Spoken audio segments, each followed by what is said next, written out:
Hello, everyone. Welcome to the Garage Shop Insider. My name's Tim Packman. We appreciate you tuning in. Before we go on, we have our great guest that we're going to have today. We want to say thank you very much for tuning in. Thanks for following what we do on our YouTube channel, subscribing, and leaving your comments. We like to answer them also. Keep doing it. Tell your friends and family. Tell your enemies. We'd appreciate it very much. So Aaron can't be here today, so he doesn't know we're doing this show. But I'm going to tell you one thing. We brought in a very awesome guest. The engineer, chief engineer, we'll call him, for the garage shop, the one and only Spencer Brown. Spencer, how are you? Good, you? Good. Before we get started, we're going to talk about Australia. Mm-hmm. What happened? Yeah, so we're all excited, and all of a sudden, so to back up, it was a big rush to get everything in December loaded over. We really had only 2-3 weeks to get everything prepped to load in a container and shipped, and then the container takes about 2 months to get there. So everything arrived, and then we got there and went to the dockyard, got everything done, and then we were prepping everything for the race at Rob Herod's, and getting ready to load everything in the stacker, and they canceled it due to the 4 or 5 inches of rain they got on the Outback, and so that sucked. They said the salt was okay. It was the roads that were really bad. So the racing service would have been fine. I believe so. That's what they said. Okay, but just couldn't get there. I had never seen it. So yeah, that's what they said. Kind of important, yeah.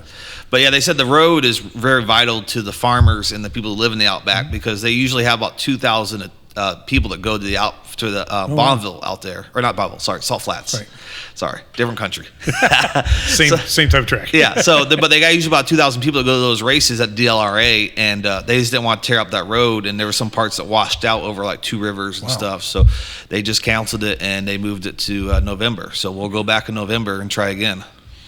It was a bummer because I myself followed the containers as they went through through the canals. They went through the different parts of the ocean. It was a trip, and then to get everything there, and then all of a sudden have to cancel it. That was just kind of like unfortunate. But what are you gonna do with Mother Nature? We experienced that with the Bonneville Salt Flats before. Yeah, no, it was cool. Yeah, 'cause Tony had on his he was keeping track of it. And it was cool to keep the updates on where the container was and stuff. That was pretty cool to watch it and see how far it got. It took a lot longer than I thought it was, for sure, but it was cool. It was exciting once it got to Melbourne. So now the cars, where are the cars? Are they being now in Australia still? Right, so as they canceled it, we re-mothballed them all, packed everything up, put in storage, and they're staying at Rob Herod's shop until we come back in November. So they're just over in Australia. Yep, they're just hanging out. Because it would be hell to bring them back and then. oh yeah, there's all kind of like export import rules and stuff. Oh, sure, It's basically like in Australia you have to pack out what you pack in. Right. So it's a pain. So we just left them there, and then we'll go from there. Okay.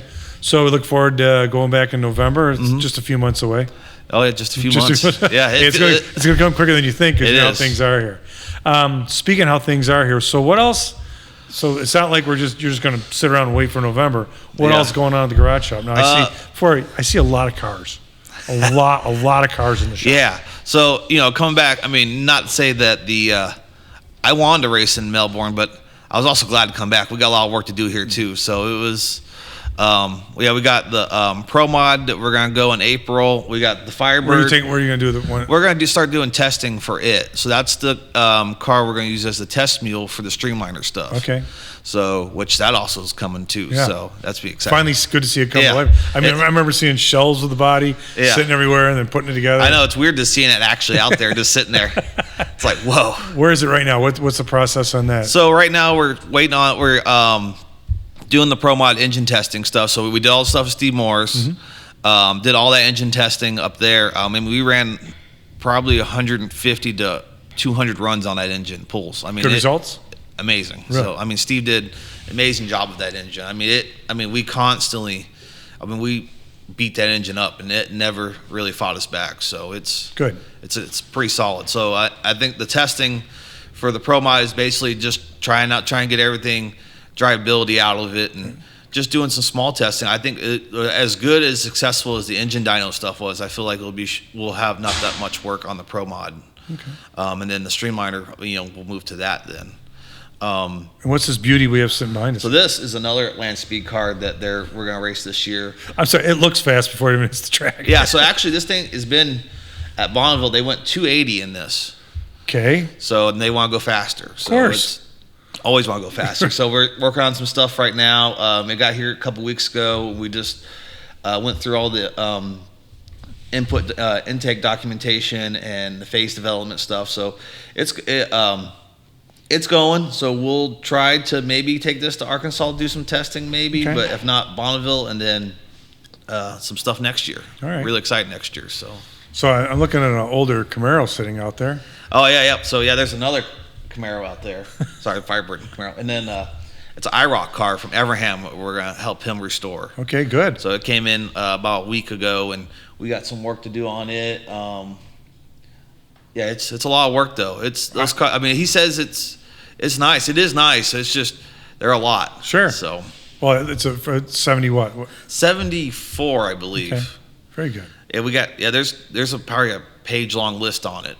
Of things you got to do? Yeah, and then it goes paint, come back, assembly, and then Ray will take it back. And I got to say, Ray, if you're watching, what you're doing with that IROC, amazing. I think it's so cool. amazing. It has all that. Cool. And you come in here, and I turned into a 12-year-old kid again because you're looking at it going, oh, yeah, I remember this, I remember that. But, Ray, it's awesome what you're doing with those, seriously. And when it came here, I was like, dude, this thing's cool. Like, I was like, because as a kid, they weren't like in style then, but I always thought they were cool. Right. And then once you see one, you're like, oh, dude, that's really cool.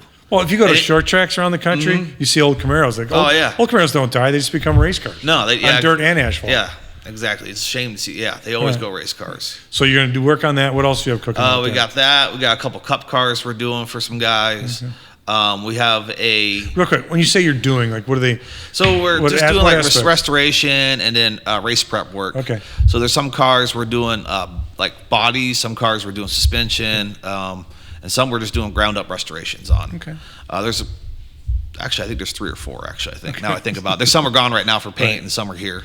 I see the Corvette still sitting out there. Yeah, so the Corvette, they're getting that. Derek is working on. Jones is working on that with the paint. Not paint, sorry, for the engine shop and getting that ready. They did a lot of work on it since last year, so they want to go above 250 this year. Now I remember when that car came in, and then we tore it. Not me, you guys tore it apart. And being a Corvette person, I was like almost in tears because the interior, everything you guys did, it was like, within a day and a half, I'm like, strip that whole thing, guys. I'm afraid to leave my car in the parking lot overnight. Was, that car, it was really nice too when we started on. Like, I remember when it showed up, he goes, "We're going to use this." I'm like, "Really?" I'm like, I could drive that. That's nice. But the results were great because how many records did it set? Oh, geez, a lot. Yeah. I don't know off the top of my head, but it's been a decent amount. I mean, would they go 208 at El Mirage and 249 at Bonneville? I mean, mean, in one year they did both 200 mile an hour club. So I mean, that's impressive. And the driver, Wayne. Sorry, yeah, Wayne. Okay. Good guy. Wayne's cool. He was happy when he brought it here. I'm like, you're happy they're tearing your car apart? He goes, yeah. And then he had to be really happy once he saw the results. Yeah. No, he's ecstatic about it. I know he talks to Derek Jones quite often about it, and they're excited about it. Good. What else is going there? So we built the Streamliner trailer. We have I see that finally. So so there's progress on the Streamliner. Sure. It's always moving forward. That's good. Got that. We talked about the Pro. We got the Torino. Yep. So you remember we built a 27 Talladega. Mm-hmm. We're building pretty much a replica of it for another customer to go to Bonneville.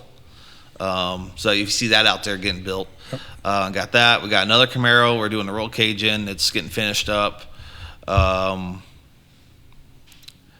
don't have my notebook. That's fine. So, but so would you say your customer base is people that might have a unique car, that want to go either land speed racing with it, or they want to just kind of have it race ready? I would say our customer base is built off of people who have dreams or aspirations to do something, like go racing, and they come to us to help them make those dreams come true.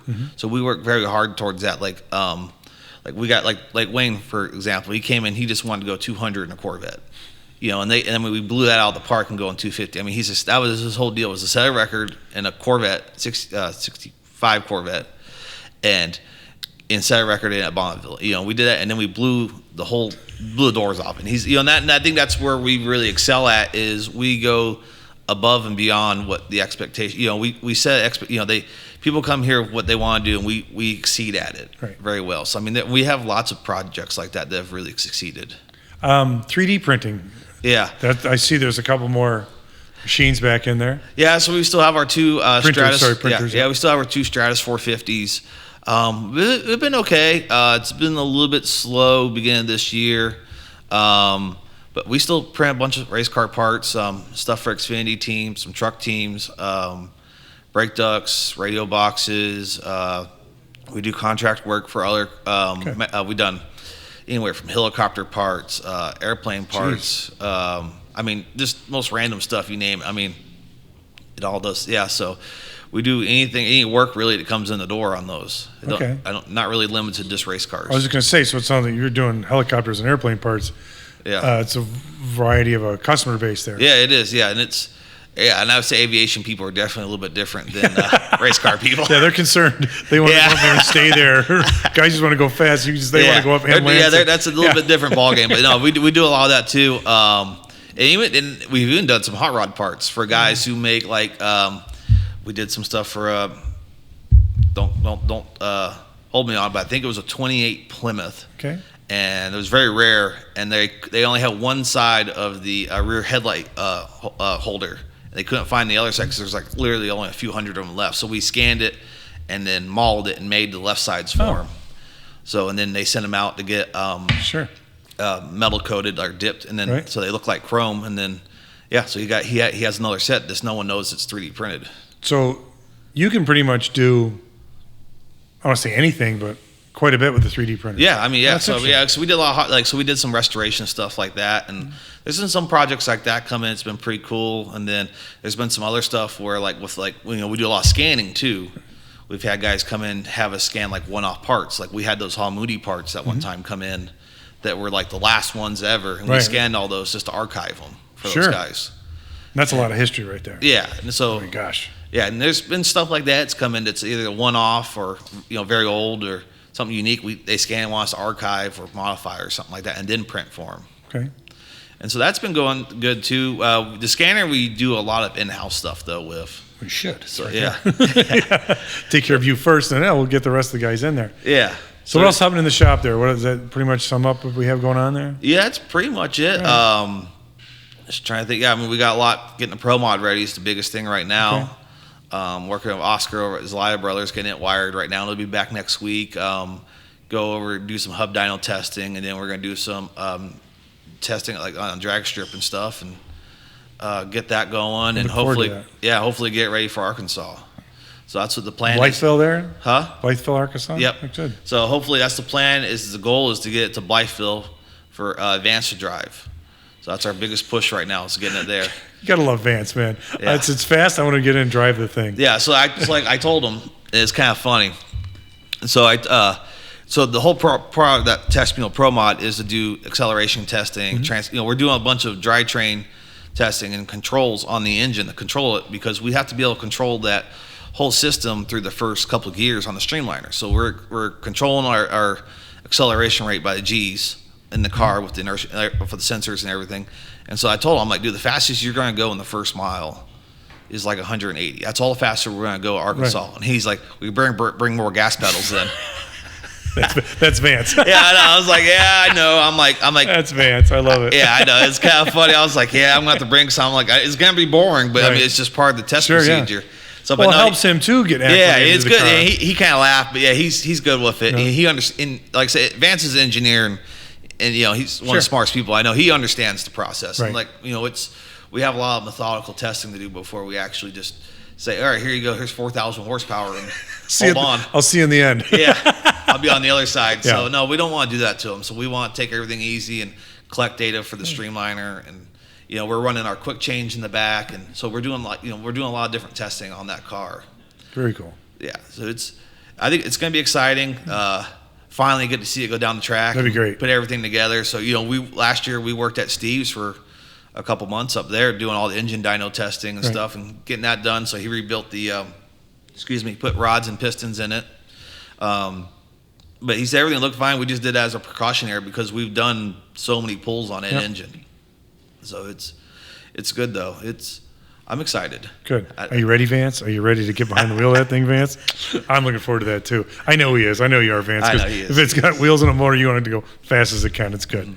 So, hey, I appreciate the update. Thanks for letting us know about what actually the more details of what happened in Australia. I mean, bummer, but it was fun to see the track of it through and everything. But Mother Nature, you can't beat that. So it was good. So November. Yeah, November. We'll be back in November. It's gonna be a little bit warmer then, but let's go for it. All right. Well, I'm I appreciate excited. it. So. All right. There you go. There's Spencer Brown. I call him the chief engineer. He said he's just an engineer. Here he's not just an engineer. The Garage Shop. Thank you very much. Thanks for tuning in. Leave your comments and questions, and get your friends and family and even your enemies to subscribe. We appreciate it. Thank you.